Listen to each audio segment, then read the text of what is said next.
গোটা পটলগুলো ছুলে নিলাম, উপরের ছোকলাগুলো দেখুন আস্তে আস্তে করে টান মারলাম, পুরো ছুলে বেরিয়ে এলো ছোকলাগুলো। এরপরে মোটা মোটা করে উপরের কভারটা ছুলতে হবে, জলদি দেখাতে হচ্ছে তো এই জন্য একটা করেই দেখাচ্ছি। ছোকলাগুলো এরকম করে ছুলে নিলাম প্রত্যেকটাকে, আর কেটে নিলাম একটু দু সাইডে এরকম ছোট ছোট ফাঁক দিয়ে যাতে মশলাটা রাখা। এবার দেখুন লাল আলু আর সাদা আলু, এই লাল আলুগুলো এখানে পাওয়া যায়, এটা সুগার ফ্রি আলু, এই আলুগুলো সুগার ফ্রি। আর এটাকে ওই 4 ভাগ করে দেখুন দিয়েছি, এতে কি ছুলতে সুবিধা হয়। দিয়ে প্রেসারে সিটি মেরেছি, 3-4টে সিটি মেরে, যদিও যাদের ছোকলাগুলো তোলার জন্য এই সিটিটা মেরেছি। সেদ্ধটা কিন্তু খুব বেশি হয়নি, হালকা সেদ্ধ। এই আলুগুলো একটু শক্ত হয়। এদিকে জিরে, তেজপাতা, শুকনো লঙ্কা সব একসাথে ফোড়ন দিলাম, ব্রাউন হয়ে গেলে তুলে নিলাম। এবার তেলে নুন দিলাম, পটলগুলো দুপাশ দিয়ে কেটে কেটে দিয়ে দিলাম, সব পটল দিয়ে দিলাম।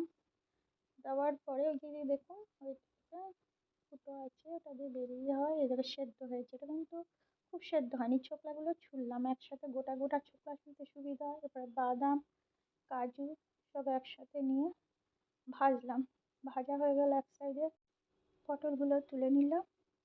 এবার কাজু কিশমিশ সব, এবার আলুগুলোর সাইডে আবার ভাজতে দিয়ে দিলাম, তার মধ্যে এই ছোকলাগুলো দিয়ে দিলাম, মোটা মোটা করে ছোলা ছোকলাগুলো দিলাম, ভাজতে থাকলাম। ভাজা এবার আলুগুলো তুলে নিলাম, তুলে নিয়ে এবার পটলগুলোরই ভেতরে ছোকলাগুলোরই ভেতরে টমেটো কেটে দিয়ে দিলাম।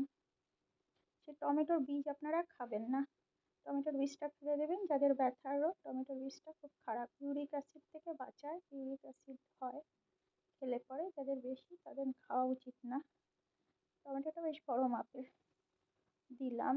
এবার তার মধ্যে একটু পনির ছিল, একটু পনিরও দিলাম, ভালো করে ভাজা হলো। ওই ভাজার দিকেই একটু তুলে একটু আদা দিলাম, একটু ধনে গুঁড়ো, একটু জিরে গুঁড়ো, একটু পোস্ত বাটাও আছে, একটু পোস্ত বাটা, পোস্ত আছে এর ভেতরে, সব দিয়ে এটা প্রেসারে, ওইদিকে আলুগুলো আবার দিয়ে এবার প্রেসারে সিটি দিয়ে দিলাম। এবার আলুগুলো সুন্দর করে গলে যাবে।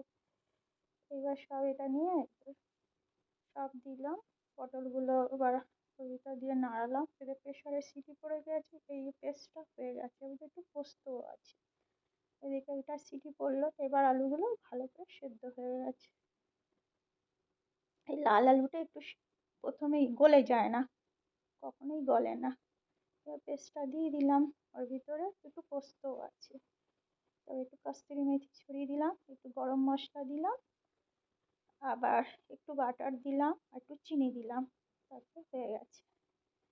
আর এরপরে দুটো রুটি করলাম, গরম গরম রুটি, এই ছেলে স্কুল থেকে আসবে, দুটো রুটি দেবো, রুটি খাবে। ওর ভিতরে একটু বাটার দিলাম, চলে এসছে স্কুল থেকে, সেই খেতে দিচ্ছি গরম গরম রুটি বাটার দিয়ে। বাটারটা খাই না ফ্যাটের ভয়ে, আপনারা খান, ভালো লাগবে।